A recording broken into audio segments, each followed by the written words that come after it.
PRU ke-15 ini tidak ada isu yang besar yang boleh dimainkan. Sebenarnya ada isu yang besar, tetapi tak ada orang yang boleh memainkan isu yang besar ni. Itu je. Tak ada orang yang boleh memainkan isu yang besar. Saya pergi ke Sabah hari tu. Saya pergi ke Putatan, saya pergi ke Tuaran, saya pergi ke Beaufort, saya pergi ke Tuaran, saya pergi ke Labuan. 4 tempat saya pergi. Tidak ada siapa pun daripada keadilan yang menghubungi saya daripada MPN Negeri Sarawak ataupun daripada pusat bertanyakan apa analisa, apa perkara yang berlaku. Jadi menarik sebenarnya saya pergi, saya tak kisah pun. Saya pergi tu atas dasar sebab nak berjumpa kawan-kawan. Di samping tu saya nak buat live, saya nak tengok sendiri what's on the ground, apa yang berlaku di ground kan. Tetapi bila benda ini berlaku, jadi kita kata nampak gayanya macam daripada segi penerangan, daripada segi gerak kerja, kita tak nampak bahawa usaha itu akan membawa kita kepada kemenangan kalau sekiranya gerak kerja kita tidak ditingkatkan lagi. Ada yang kata, oh kita dah start buat pacar dan sebagainya. Pacar itu untuk dalaman. Apa kita punya usaha untuk luaran? Untuk kita memenangi persepsi rakyat.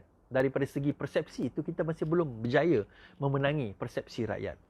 So di Sabah macam saya kata, ada kemungkinan ketidak kita menang, dia 50-50. Perkiraan sekarang ini bergantung sama ada UMNO dan Bersatu itu boleh bergabung atau tidak. Saya kata tadi UMNO dan PAS boleh bergabung. UMNO dan Bersatu belum tentu boleh bergabung. Sebab itu menariknya nanti pertembungan di kawasan Johor, Melaka dan Negeri Sembilan disebabkan oleh pertembungan UMNO, PAS dan Bersatu. Jadi bukan UMNO dan PAS tetapi UMNO, PAS lawan Bersatu. Yang ini pertembungan ini menarik kerana kita akan lihat adakah PAS akan memberi laluan kepada UMNO ataupun PAS dan UMNO akan bergabung dan menentang Bersatu ataupun akan ada rundingan. Sekiranya rundingan itu tidak dapat dilakukan dalam kadar masa yang cepat dan segera ini, berkemungkinan bahawa itu akan memberi advantage kepada Pakatan Harapan sekiranya Pakatan Harapan tahu mengambil inisiatif tersebut. Tahu mengambil inisiatif tersebut. Siapa yang mesej banyak sangat ni? Aduh, ya. Okey, balik kepada cerita kita tadi. Amanah. Cerita kita yang ketiga. Apakah kemungkinan amanah akan berjalan sendiri? Hari ini, Pemuda Amanah Nasional telah mengeluarkan satu ucapan. Pemuda Ketua Pemuda Amanah Nasional, Saidullah, apa nama dia? Saibuddin. Saya pun tak ingatlah nama dia. Telah mengeluarkan satu poster. Dalam poster tu dia ada gambar, ada poster tu tulis Pejuang, dia ada tulis Amanah, dia ada parti DAP, ada parti Pejuang, kemudian Pakatan Harapan. Tapi tak ada parti Keadilan. Kemudian di situ ucapan selamat Hari Kemerdekaan. So dia katakan ada viral benda ni. Ada yang kata, betul ke ni? Betul ke? Benda tu betul. Benda tu betul, melainkan beliau menafikan lah. Setakat yang saya tahu daripada maklumat dalaman Amanah sendiri mengatakan benda itu betul. So ada yang mengatakan, adakah bermaksud parti Amanah sekarang ini umpama hendak meninggalkan parti Keadilan? Adakah bermaksud Parti Amanah hendak meninggalkan Parti Keadilan? Dan adakah bermaksud selepas ini Amanah akan bersama dengan Pejuang? Kerana Parti Keadilan tidak akan bersama dengan Pejuang. Ini yang kita kena faham. Parti Keadilan tidak akan bersama dengan Tun Mahathir. Menarik juga yang saya boleh katakan, Syed Saddiq hari ini telah mengeluarkan kenyataan bahawa dia sudah meninggalkan Tun Mahathir. Syed Saddiq yang dulu menganggap Tun Mahathir macam bapa dia sendiri, telah pun meninggalkan Tun Mahathir dan membuat parti sendiri. Baca kenyataan beliau, dia berada Malaysia kini. Dia dah forget about Tun Mahathir and moving on sekarang ini.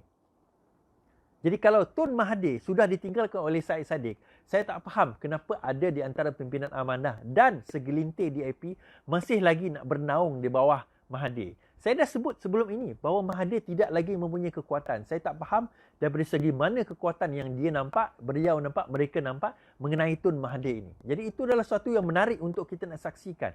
So adakah Parti Amanah akan meninggalkan Parti Keadilan Rakyat? Jawapan saya sebenarnya di dalam Amanah sekarang ini sudah berpecah dua. Satu, golongan yang menyokong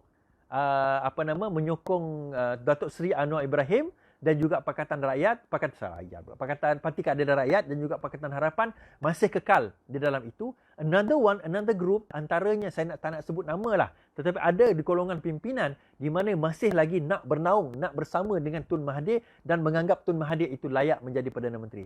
Jadi dua golongan ini adalah satu yang besar di dalam satu fraction yang besar di dalam parti amanah, parti amanah negara. Dan bagi saya, the only way mereka boleh menyelesaikan masalah ini adalah dengan memanggil satu, apa orang kata, emergency meeting ataupun mesyuarat tergempar di kalangan ahli dan membuat convention tergempar di kalangan ahli dan menetapkan daripada segi direction sama ada mereka mahu meneruskan bersama dengan Pakatan Harapan ataupun meninggalkan Pakatan Harapan sekaligus. Bersama juga DAP lah. DAP hendaklah terus membuat satu kenyataan rasmi, Amanah hendaklah membuat satu kenyataan rasmi. Adakah mereka sekarang ini masih mahu bersama dengan Parti Keadilan Rakyat, berpisah dengan Parti Keadilan Rakyat, mahu meneruskan Pakatan Harapan atau tidak mahu meneruskan Pakatan Harapan. Sebelum dulu saya dah menyatakan bahawa sebenarnya Pakatan Harapan ini tak boleh bertahan lama.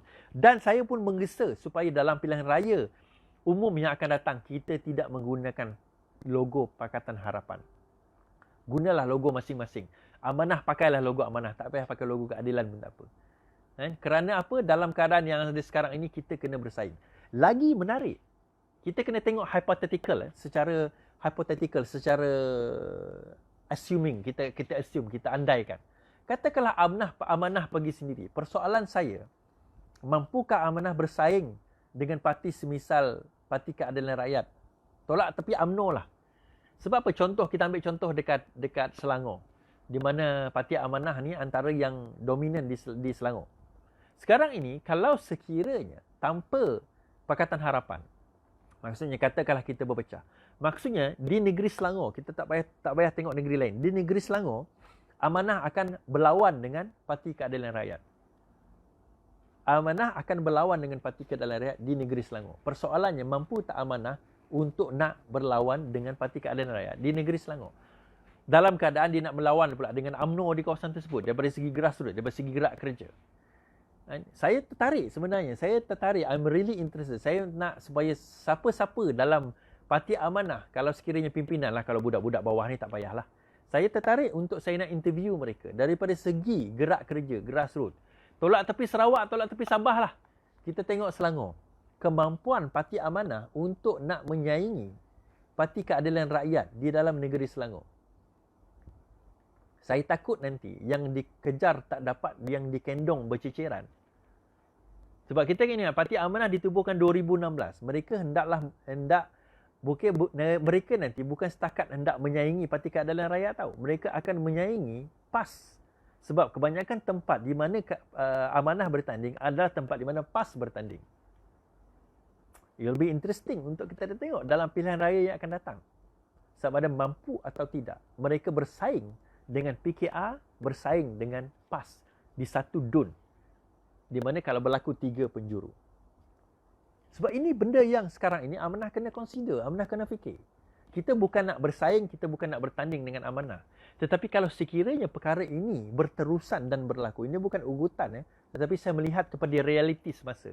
Kalau sekiranya perkara ini terus berlaku dan akan berlaku, maka dalam keadaan yang ada sekarang ini, ada kemungkinan besar bahawa kita akan menghadapi mereka dalam pilihan raya yang akan datang. Ada kemungkinan besar kita akan menghadapi mereka dalam pilihan raya yang akan datang. Jadi kalau perkara ini berlaku, adakah kebersediaan Parti Amanah Negara ini menghadapi Parti Keadilan Rakyat, menghadapi PAS, menghadapi UMNO di dalam siri yang akan datang? This is very interesting. Dan bagi saya ini sangat menarik untuk kita nak kaji, untuk kita nak lihat. Okey tuan-tuan dan puan-puan, seperti yang saya katakan tadi, mask sudah ada. Dah ada. Siapa nak buat order, saya akan letak dalam link malam ini insya-Allah bersama dengan model saya. Mark pun sudah sampai. Mark kita lawan atau tak lawan. Baju jersey pun sudah ada. Ini jersey kita. Belakang dia sudah ada. Jadi malam ni untuk jersey kita semua dah tutup lah. Kita dah tutup jersey. Mark kita akan buka balik. Mask pun kita akan buka balik pada esok hari insya-Allah. Tetapi penghantaran kita akan start buat penghantaran selepas 10 hari bulan. Kita tak boleh buat penghantaran 1 hari bulan. Yang ni first batch ni kita hantar 10 hari bulan sebab saya kena travel. Lepas tu after 10 hari bulan saya akan buat the next penghantaran. So kesimpulan yang saya boleh kata take away, number one, Amanah kena fikir ke mana mereka selepas ini. Kalau masih lagi terus bersama dengan Mahathir. Bagi saya simple je. Kalau Mahathir dah tak ada, Amanah nak sokong siapa? Macam Faiz Fazil kata itu, maka hendaklah kalau sekiranya gabungan di antara Anwar dengan Mahathir. Gabungan apa? Mahathir tak nak Anwar, tu je. Mahathir tak nak Anwar, itu saja. Nak gabung apa? Sekarang ni jangan tarik Anwar dalam korang punya nak minat sangat dengan Mahathir tu, jangan tarik Anwar dah. Anwar ni, sebab apa Anwar kata, aku dah ditolak oleh Mahathir lama dah. Jadi buat apa aku nak bersama dengan Mahathir lagi? Aku nak terhegih-hegih nak pergi kepada dia lagi. Sekarang ini Parti Keadilan Rakyat kata kita boleh jalan sendiri. Kenapa nak kena bersama dengan Mahathir lagi? Apa kekuatan yang dia ada? Slim River adalah bukti bahawa Mahathir tidak mempunyai kekuatan. Apa lagi bukti yang korang nak? PRK, Tanjung Piai, bukti kita kerajaan pun tak mampu nak menang. Kalah 15,000. 15,000 kalah. Apa lagi bukti yang kita nak? Saya tak faham. Semenyih kalah. Apa lagi bukti yang kita nak sebenarnya? Jadi daripada situ, kekuatan apa yang Mahathir ada? Dengan 5 orang, 6 orang dia punya comrades, dia MP yang bersama dengan dia, apa kekuatan yang dia ada? Malah Syed Saddiq pun tak nak bersama dengan dia lah sekarang ni. Syed Saddiq pun tak nak bersama dengan dia, apa kekuatan yang dia ada? Jadi sebab itu saya tanya pada pimpinan amanah ni, pimpinan DAP, apa kekuatan pejuang ada sampai kita nak sangat membontoti pejuang ni? Bagi saya biar je. Kalau dia nak bersaing. Kita tak menolak pejuang nak buat parti ke nak apa ke, tak ada masalah, buatlah. Ini negara demokrasi.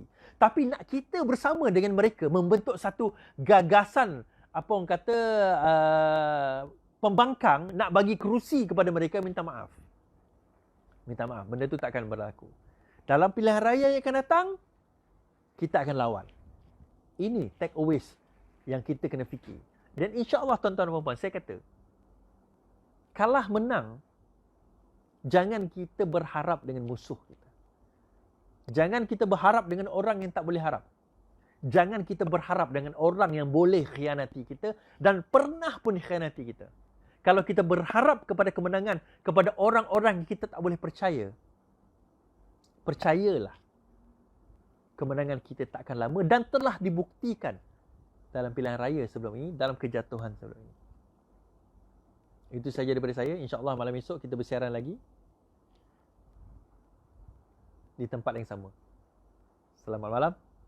Selamat beristirahat. Yang paling penting, apa dia? Lawan. Tetap lawan. Selamat malam.